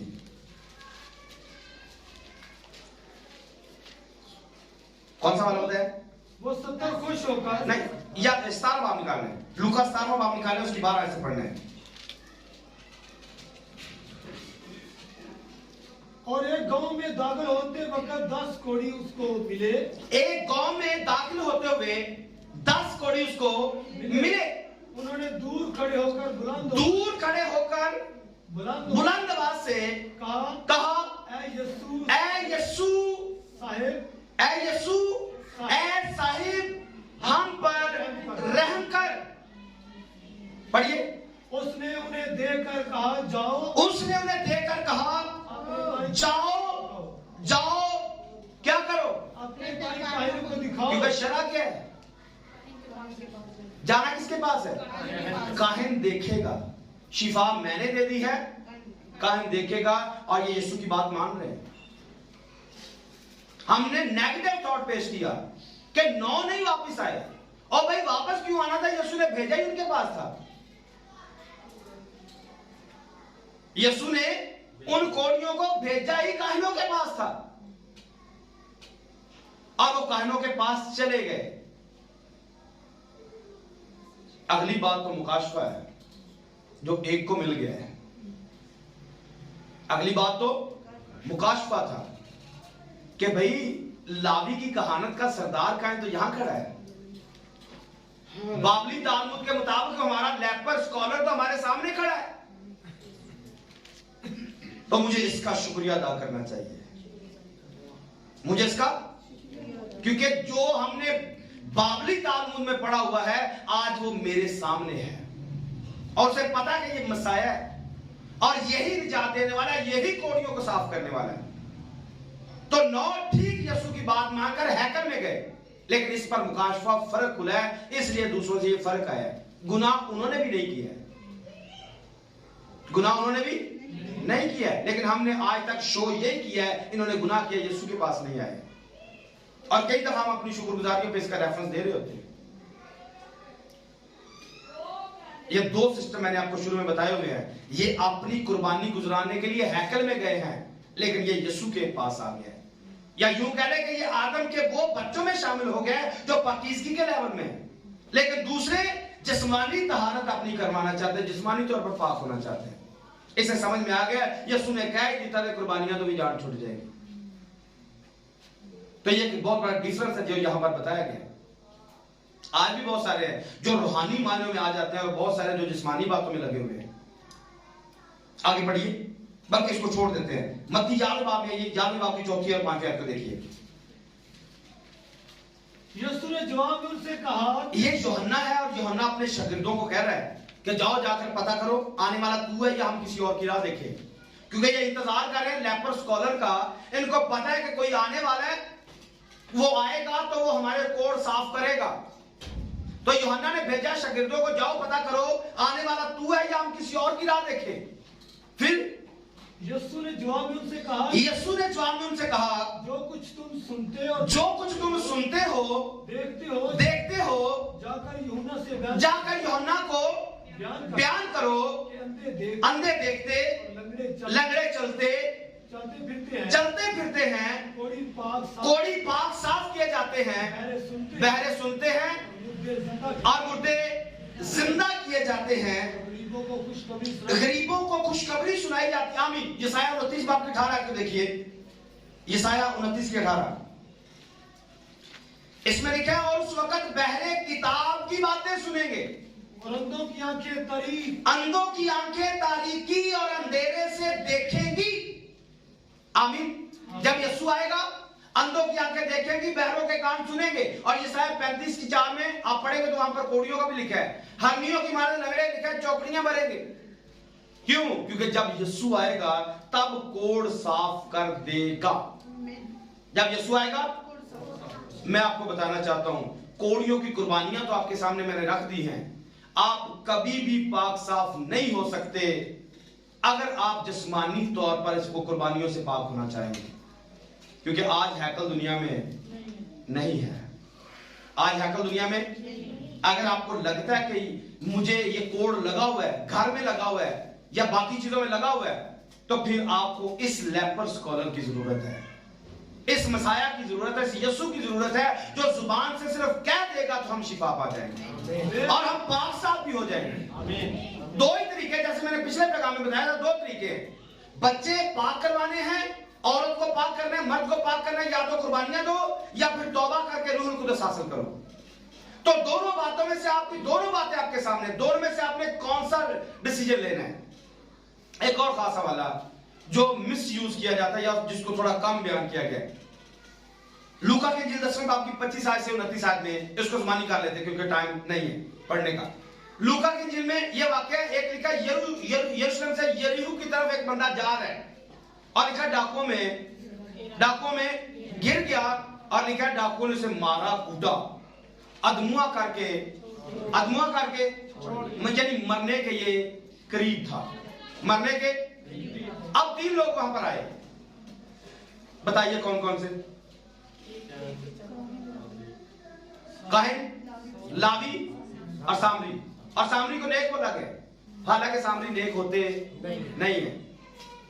यहूदियों के नजदीक ये नेक नहीं होते, क्योंकि यहूदियों के इनमें आपस में दुश्मनी है और एक दूसरे को बुरा समझते हैं। याद रखने ये खास बात है, जो ये भी तालमुद के मुताबिक है या यहूदियों की रिवायत के मुताबिक है कि काहिन जो थे ये ज्यादातर यरीहो में रहते थे। काहिन जो थे ज्यादातर यरीहो में रहते थे और यरीहो में ही ज़कई का वाकया है, अंधों का वाकया है, और वहां पर कई और मतलब आपको बंदे मिल जाएंगे। शमौन कोढ़ी भी आपको मिलेगा जो वहां पर आपको नजर आएगा, जिसको शिफा मिलती है। हुआ क्या कि एक बंदा यरूशलेम से यरीहो की तरफ जा रहा है। मैंने कहा यहां से काहिन आते हैं और यरूशलेम से यरीहो का जो मतलब सफर है ये नीचे को जाता है और सतह समंदर से ये 1200 फीट नीचे है। मतलब यरूशलेम ऊपर है, पहाड़ पर है, और यरीहो जो ये 1200 फुट नीचे है। अब ऊपर से बंदा हैकल के अंदर जाता है और हैकल से नीचे ये डाउन इलाके में जा रहा है। कहा यह भी जाता है कि ये जो डाकुओं में गिर गया था ये काहिन था। कहा यह जाता है जो डाकुओं में गिरा है ये हैकल में खिदमत करके आ रहा था और खिदमत करके अपने घर वापस जा रहा था, तो रास्ते में डाकुओं ने पकड़ लिया और पादरी को फैंटी लगाई है और जो कुछ उसके पास चंदा चुंदा था, जो कुछ भी था, वो सारा ले लिया है। अब 3 तरह के लोग यहां पर मौजूद हैं। नंबर 1 पर लावी इस्तेमाल किया गया, नंबर 2 पर काहिन इस्तेमाल किया गया और नंबर 3 पर सामरी इस्तेमाल किया गया। लेकिन तरतीब ये नहीं थी, इजराइल के अंदर तरतीब ये नहीं थी, क्योंकि इजराइल के अंदर जो हर लावी है वो काहिन होता है, हर लावी, लेकिन हर काहिन लावी नहीं होता है। सॉरी, हर काहिन लावी होता है और हर लावी काहिन नहीं होता है।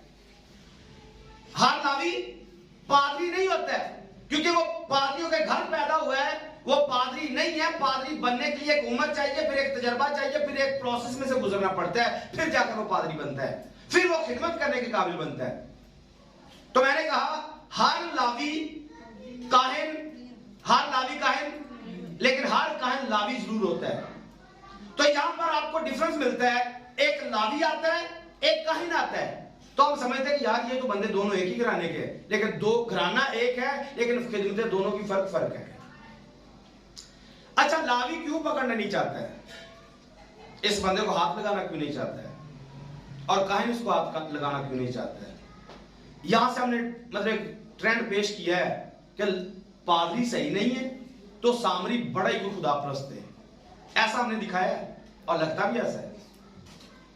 पास्टर क्यों हाथ नहीं लगा रहे और लावी के घराने वाला बंदा हाथ क्यों नहीं लगा रहा है? हाँ? इनके पास शरा मौजूद है, और शरा क्या है कि किसी मुर्दे को हाथ लगाना नहीं है। अगर मुर्दे को हाथ लगा लिया 7 दिन तक नापाक रहोगे। और ये अपने उस कानून के मुताबिक उसको, क्योंकि वो मरे हुए के करीब है इसलिए वो हाथ लगाने नहीं चाहते हैं।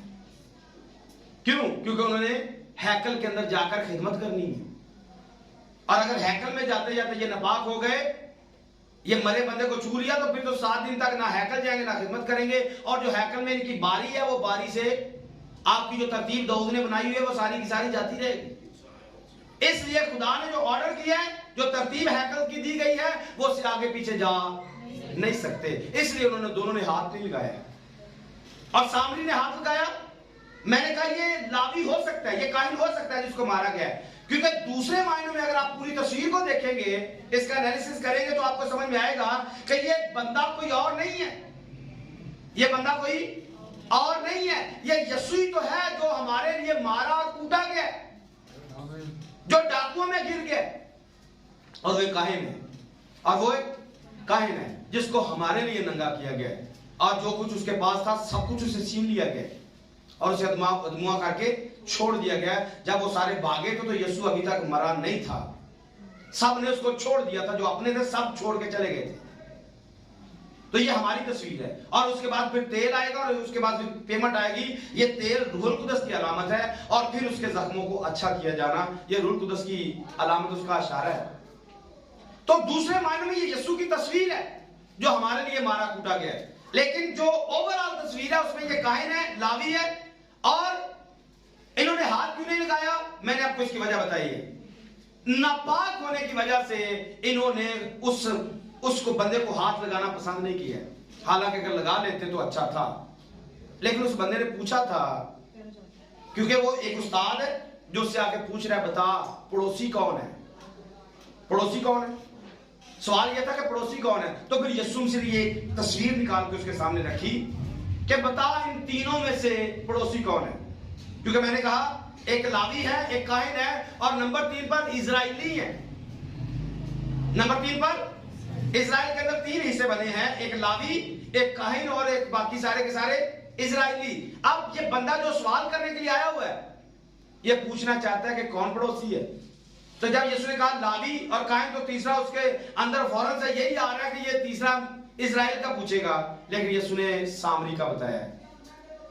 तीसरा सामरी है, और सामरी ने ये काम किया है, बता इन तीनों में से उसका पड़ोसी कौन है। इन तीनों में से उसने जवाब अपनी जुबान पर सामरी कहना अच्छा नहीं समझा है। स्टोरी पढ़ी नहीं है, जुबानी मैंने आपके सामने रखा है। उसने आपने ये नहीं कहा कि सामरी, उसने कहा वो जिसने उस पर रहम किया है। तू भी जाकर आपसे कहना चाहूंगा, आप भी ऐसा ही करो,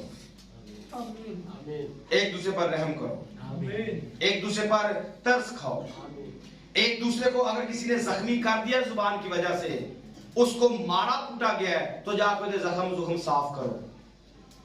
अगर आपकी जुबान ने किसी को छेद दिया है, आपकी जुबान तलवार की तरह इस्तेमाल हुई है, तो आज उसकी मरहम पट्टी करना शुरू करें। आपकी जुबान तलखी के साथ चली है, उसके जख्मों को तेल के साथ साफ करें, ताकि तेल के साथ उसके जख्म नरम हो जाए और वो शिफा पाए और वापस लश्करगाह में आ सके। अगर ऐसा नहीं करेंगे तो शायद हम इन तीनों में से वही पादरी हैं जो अपने आप को तो नापाक करना नहीं चाहता है, लेकिन बंदा मारता है थे मरे। इन्होंने नापाकी का सोचा है, लेकिन बंदा मार रहा है उसका नहीं सोचा है। आज भी हमारे यहां भी ऐसा चलता है, बंदा मारता है थे मरे, लेकिन ऐसा अपनी आकड़ नहीं छड़नी, जाता है तो जाए, हमने छोड़ना नहीं है, अपने आप को नहीं नीचा करना है। लेकिन सामरी को देखिए, ये सामरी सब कुछ करने पर तैयार है, जिसको वो कुछ भी नहीं समझते हैं, वो सामरी उसकी मदद करने के लिए तैयार है। आमीन। चंद बातें 15वें बाब में, क्योंकि मैंने कहा था कि औरतों के मसाइल है, इसमें बड़ी खास बातें हैं, अगर आप इसको अलग से पढ़ लेंगे तो अच्छा है। लेकिन एक चीज मैं आपके सामने जरूर ये कहना चाहूंगा, जो खास बात है, ये शादीशुदा लोगों के लिए, उनके लिए यहां पर मसले मसाइल है, और बदन के अंदर से जो एक फालतू मुआद निकलता है, हम कई दफा उसको अच्छा समझते, कई दफा उसको अच्छा नहीं समझते। औरतों के लिए जो मसला मसाइल है, उसके लिए मैं आपके सामने जरूर पढ़ना चाहूंगा।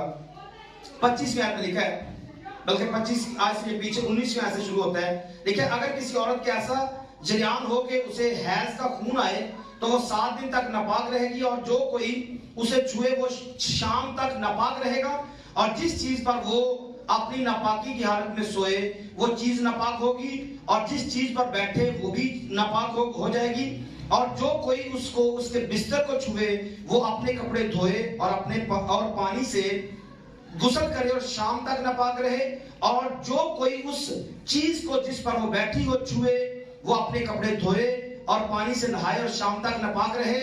और अगर उसका खून उसके बिस्तर पर या जिस चीज पर वो बैठी हो उस पर लगा हुआ हो और उस वक्त कोई उस चीज को छुए तो वो शाम तक नापाक रहे, और अगर मर्द उसके साथ सोबत करे और उसके हैज का खून से लग जाए तो वो 7 दिन तक नापाक रहेगा, और हर एक बिस्तर जिस पर वो मर्द सोए नापाक होगा।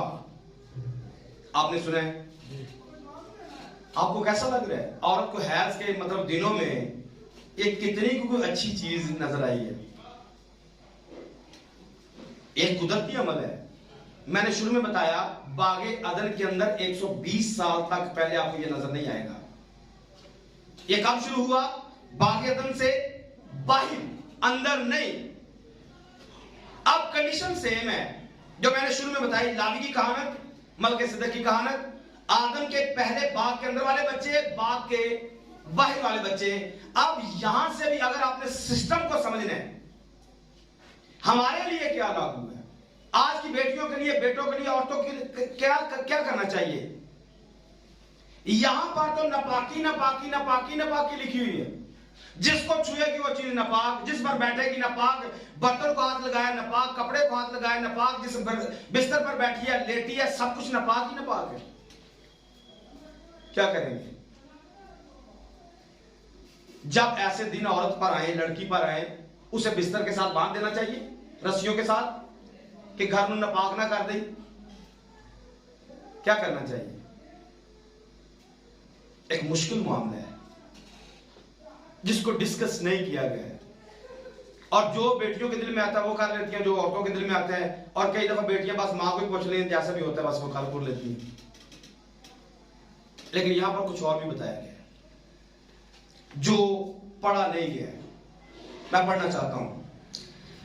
25 आयत में लिखा है, अगर किसी औरत को अय्याम हैज को छोड़कर यूं बहुत दिनों तक खून आए या हैज की मुद्दत गुजर जाने पर भी खून जारी रहे, तो जब तक उसको ये मैला खून आता रहेगा तब तक वो ऐसी ही रहे जैसे हैज के दिनों में रहती है, वो नापाक है।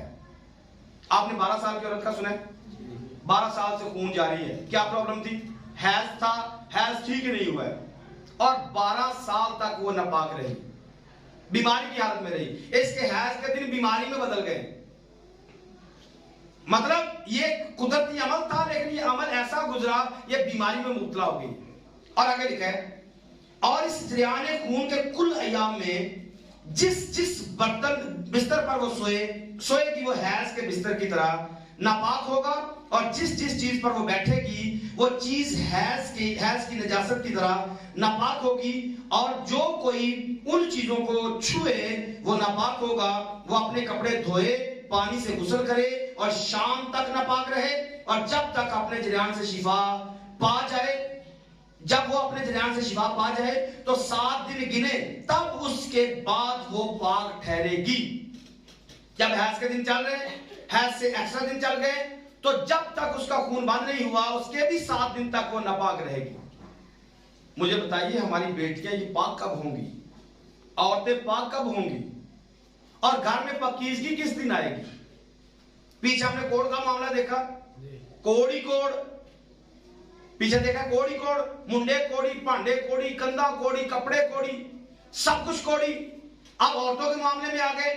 अब घर में अगर 3-4 बेटियां बहनें हैं तो मतलब सबको एक टाइम में तो नहीं होता है, फर्क दिनों में आता है, और फर्क दिनों में एक ना पाकी तो बाहर निकली, दूजी निकली, तीजी निकली, चौथी, फिर पहली। घर में पाकीज़गी कब आएगी? घर में पाकीज़गी का माहौल कब बनेगा? कोई दिन आएगा हमारे घर में कि हम पाक है, हमारा घर पाक है? मुश्किल है, ये सब कुछ मुश्किल है। आगे लिखा है 29 आयत में, और 8वें दिन वो 2 कुमरियां या कबूतर के 2 बच्चे लेकर उनको खेमा इज्तिमा के दरवाजे पर काहिन के पास लाए। अगली आयत सामने पढ़नी है, 30 आयत को सब मिलकर पढ़िए। और काहिन एक को खुदा की कुर्बानी के लिए और दूसरे को आपकी आवाज नहीं आ रही, बहुत कम आवाज आ रही। यूं काहिन सारे मिलके पढ़िए। यूं काहिन नहीं, शुरू से पढ़ना है, 30 आयत को शुरू से पढ़ना है। और काहिन की कुर्बानी के लिए और दूसरे को अपनी कुर्बानी के लिए गुजराने, यूं काहिन उसके नवाब के जरियान के लिए खुदा के हुजूर उसकी तरफ से कफारा दे। क्या करना है? कभी चर्च में दिए किसी बच्चे का, औरत का दिए? ये तो पता चल गया आपको, आपने तालीम लोगों को दे दी कि इन दिनों में औरत नापाक रहती है। इसको पाक किसने करना है? जब ये खून आना बंद हो जाए क्या ये पाक हो जाती है? नहीं, ये खून जब आना बंद भी हो जाए तब भी ये पाक नहीं होती है, कफारा देना पड़ता है। कफारा किस बात का है? ये औरत की अपनी मर्जी से?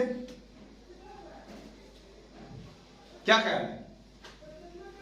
यहां पे लिखे, आपने पढ़ा है क्या करने? 8वें दिन वो 2 कुमरियां या कबूतर के 2 बच्चे लेकर उनको खेमा इज्तिमा के दरवाजे पर काहिन के पास लाए, और काहिन एक को खुदा की कुर्बानी के लिए और दूसरी को सौखनी कुर्बानी के लिए गुजराने, यूं काहिन उसके नापाक खून के जरियान के लिए खुदा के हुजूर उसकी तरफ से कफारा। मैंने कहा क्या कभी आज तक आपने सुना है कि किसी औरत को हैज आया और उसके 8वें दिन उसने पाक होने के लिए कुर्बानी दी है या कफारा दिया है? मैंने तो आज तक नहीं सुना है। क्या करेंगे? कोई पाक हुई है औरत? कोई लड़की पाक है? यहां तो सब कोड़ी तो सब नपाक चल रहे हैं, और तो कह रहे सिरुल को दस याफ्ता। हाँ, उतो की कह रहे ऐसी, फिर कई कह रहे साडा दुआ करने ਨੂੰ दिल नहीं करता, साडा गिरजे जाने ਨੂੰ दिल नहीं करता, साडा बाइबल पढ़ने ਨੂੰ दिल नहीं करता, साडा सवेरे उठने ਨੂੰ दिल नहीं करता, साडा लम्बे पैन ਨੂੰ दिल नहीं करता। ओ भाई, आपके चारों तरफ कोड़ी कोड है, आपके चारों तरफ नपाकी, आपका बिस्तरा नपाक, आपकी रजाई नपाक, आपका घर नपाक, आपके कलीन नपाक, आपके बर्तन नपाक, आपकी दीवारें नपाक, आप कोड़ी, आपके बर्तन कोड़ी, सब कुछ तो कोड़ी और नपाक है। खुदा किधर है?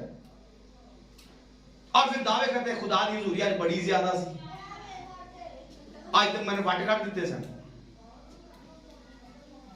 किसी जगह पे आपको कोई चीज नजर आ रही? हम अहबार की किताब पढ़ रहे हैं, वो किताब जिसको पढ़ना शायद कलीसिया ने गुनाह समझ ली है। इसको छोड़कर, इसको पढ़े बगैर आपको समझ में आना चाहिए मेरे लोग अदमे मार्फत से हलाक हो रहे हैं। और काहिन को चाहिए था कि उसके लब शरीयत को महफूज रखते, मजमा में बच्चियों को सिखाते, बच्चों को सिखाते। आपको क्या करना है? मामला क्लोज करते हैं, या सौखी बात ये भाई शरीयत मुक गई है, साढ़े वास्ते कुछ भी नहीं है। आप कह सकते हैं साढ़े वास्ते आखिरी बात यही पे मुकाएंगे। आगे लिखा है, इस तरीके से तुम बनी इस्राएल को उनकी निजासत से अलग रखना, ताकि वो मकदिस को जो उनके दरमियान है नापाक करने की वजह से अपनी निजासत में हलाक ना हो। जो खेमा तुम्हारे नजदीक लगा हुआ है, अगर तुम उसमें घुस गए इस हालत में हलाक हो जाओगे। और आगे क्या लिखा है? उसके लिए जैसे जरियान का मर्ज हो, जैसे जरियान का मर्ज हो उसके लिए जिसकी धात बहती हो और वो उसके बायस नापाक हो जाए, और उसके लिए जो हैज से हो, और उस मर्द और औरत के लिए जिनको जरियान का मर्ज हो, और उस मर्द के लिए जो नापाक औरत के साथ सोबत करे। शरा यही है, कानून यही है जो पढ़ के सुना दिया गया है। अब बात को क्लोज करते हैं। मैंने कहा आज कोई ऐसा कर रहा है? नहीं। फिर क्या कहेंगे? हम पाक कैसे हो गए? हमारी बेटियां पाक कैसे हैं? हमारी बीवियां पाक कैसे हैं? हमारी बहनें पाक कैसे हैं? हमारी माएं पाक कैसे हैं? हमारा घर पाक कैसे होगा? इसका क्या कुलिया है? क्योंकि आप 7 दिन का प्रोसेस तो गुजार लेंगे, लेकिन 8वें दिन कुर्बानी कहां गुजरानी है? 8वें दिन कहां पर कबूतर लेके जाना है और कहां कफारा देना है? कफारा देने के लिए आपके पास जगह भी होनी चाहिए, और वो जगह हमारे पास नहीं है, हमारे पास वो जगह क्या करना पड़ेगा जी? क्या करना पड़ेगा? हम मुश्किल में, हमने किसी हन्ने बने लगने, ये आखिरी बात है। क्या करेंगे? इस शरीयत का क्या करेंगे? क्योंकि हम मानते हैं इस शरीयत को, ये जो कुछ लिखा है 100% सही है, वैलिड है, आज भी प्रूव है, आज भी मानना चाहिए। क्या करेंगे? इसका ऑप्शन क्या निकालेंगे? ऑप्शन वही है जो मैंने शुरू में बता दिया। अगर आप बात पकड़ लेते तो आपको समझ में आ जाना था। दो बातें मैंने पिछले पैगाम में भी बताया था। दो ही तरीके हैं औरत के पाक होने के, या तो वो रूह कुदस याफ्ता हो, या तो वो उसकी जान छूट सकती है, या फिर कुर्बानी देनी पड़ेगी, या फिर तो हम कुर्बानी दे नहीं सकते क्योंकि आज हैकल दुनिया में नहीं है। उसका दूसरा मतलब क्या है? कुर्बानी के अलावा दूसरा काम क्या है? उसे रूह कुदस याफ्ता होना उसे जरूरी है। पिछले पैगाम में मैंने कहा एक मर्द का, एक लड़के का तुखम पाक होना जरूरी है। और ये पाक कैसे होगा? जब ये रूह कुदस याफ्ता होगा। और लड़की पाक कैसे होगी? जब ये रूह कुदस याफ्ता होगी, जब कलाम से बरी हुई होगी। तो आज हमारी औरतें, हमारी लड़कियां ये पाक कैसे होंगी? जब ये कलाम से, रूह से बरी हुई होंगी। आमीन। जब तक ये रूह कुदस याफ्ता नहीं है, ये पाक हो ही नहीं सकती है। यीशु ने कहा जब तक कोई नए सिरे से पैदा ना हो वो आसमान की भाषा में जा नहीं सकता। बैन है भाई आपके लिए। आपको रूह कुदस पाना ही पड़ेगा। आपको अपनी निजातों के लिए, उससे पाक होने के लिए, नापाकियों से पाक होने के लिए, हैज से पाक होने के लिए आपको रूह कुदस पाना ही पड़ेगा। अगर नहीं पाएंगे कुर्बानियां देना पड़ेगी, और वो आप दे नहीं सकते हैं। वो आप दे ही नहीं सकते हैं, इसलिए आप पाक ही नहीं हो सकते हैं। आपके हैज के दिन गुजरेंगे, आप नापाकी में रहेंगी। गुजर भी जाएंगे, कुर्बानी नहीं देंगे, कुफारा नहीं देंगे, आप नापाक रहेंगे। लेकिन अगर आप रूहुल कुदस याफ्ता हैं, अगर आप, पिछले पैगाम में बताया था मर्द का तुखम पाक रूहुल कुदस की वजह से होता है। वो वापस आदम की स्टेज पर चला जाता है, वो वापस बागे अदन के अंदर चला जाता है। आमीन। आपको समझ आई है या नहीं? ये आखिरी पॉइंट है। जब कोई बंदा रूह कुदस याफ्ता है, वो बागे अदन के अंदर है। अगर रूह कुदस याफ्ता नहीं है तो वो बागे अदन के बाहर है। जो बाहर है उनको हैज के दिनों के बाद कफारा देना ही पड़ेगा। अगर कफारा नहीं दे सकते, फिर आपको तौबा करके बपतिस्मा लेना पड़ेगा और रूहुल कुदस पाना पड़ेगा, ताकि आप नापाक कभी भी ना हो। आमीन। क्योंकि रूहुल कुदस याफ्ता बंदा नापाक नहीं होता है, वो गुनाह भी नहीं करता है। क्योंकि लिखा जो खुदा से पैदा हुआ है वो गुनाह कर नहीं सकता, वो गुनाह कर नहीं सकता है। मैं इसलिए बेटियों से दरख्वास्त करना चाहूंगा, औरतों से दरख्वास्त करना चाहूंगा, छोड़ दे दुनियादारी को। अगर पाकीज़गी में आना है, रूहुल कुदस पालो। हमेशा की जिंदगी में जाना है, रूहुल कुदस पालो। मर्दों से कहना चाहूंगा अगर हमेशा की जिंदगी पानी है तो रूहुल कुदस को हासिल कर लो। क्योंकि हम कोई भी कुर्बानी दे नहीं सकते हैं। हमें कुर्बानियां बैन कर दी गई क्योंकि हैकल नहीं है, और कुर्बानियां हैकल में दी जाती हैं। एक हवाला मैं आपको दे ही देता हूं, ये 17वें बाब में, अहबार की किताब 17वें बाब में लिखा हुआ है, पढ़ देता हूं। 30वीं आयत में लिखा है, इस्राएल के घराने का जो कोई शख्स बैल या बर्रा या बकरे को ख्वाह लश्करगाह में या लश्करगाह के बाहर ज़िबा करके उसे खैमा इज्मा के दरवाजे पर खुदाम के मस्कन के आगे खुदाम के हुजूर चढ़ाने को ना ले जाए, उस शख्स पर खून का इल्जाम होगा कि उसने खून किया है। अगर आप कुर्बानी हैकल के अंदर नहीं गुजराते, आपने खून किया है, और खुदा इजाजत नहीं देता है हैकल के बाहर कुर्बानी करने के लिए। आज हैकल नहीं है, आप कुर्बानियां कर नहीं सकते। अगर कुर्बानियां नहीं कर सकते तो पाक होने के लिए कुलिया सिर्फ एक है, और वो रूहुल कुदस है। आमीन। अगर कोई लड़की रूहुल कुदस याफ्ता है, मैं आपसे वाज़े बता देना चाहता हूं, मेरी बेटी, मेरी बहन, मेरे भाई, ये रूहुल कुदस याफ्ता है, ये नापाक हो ही नहीं सकती है। इसका खून गंदा हो ही नहीं सकता है। जो यीशु का लहू पीने वाली है, यीशु का बदन खाने वाली है, ये पाक, इसका बदन भी पाक है और इसकी रूह भी पाक है, क्योंकि इसने अपने आप को यीशु के लिए मुकर्रर किया है। लेकिन अगर कोई यीशु को भी ना माने, तौबा भी ना करे, रूहुल कुदस भी ना पाए, बाइबल भी ना पढ़े और कहे मैं कुर्बानी भी नहीं गुजरानूंगी, तो आप नापाक हैं। और आप नापाक ही रहेंगे, नापाकी में ही मरेंगे। तो बातें आपके सामने, फैसला आपके सामने, दोनों चीजें आपके सामने। आपने रूहुल कुद्दस पाकर हमेशा की जिंदगी में जाना है। आज मसीह कह रहे हैं हम शरीयत से आजाद हैं, हम शरीयत से आजाद। मेरे भाई वो है जो रूहुल कुद्दस पा चुका। जो रूहुल कुद्दस आपने रूहुल कुद्दस भी नहीं पाया और शरीयत भी नहीं मानते, आपको शरीयत मानना ही पड़ेगी।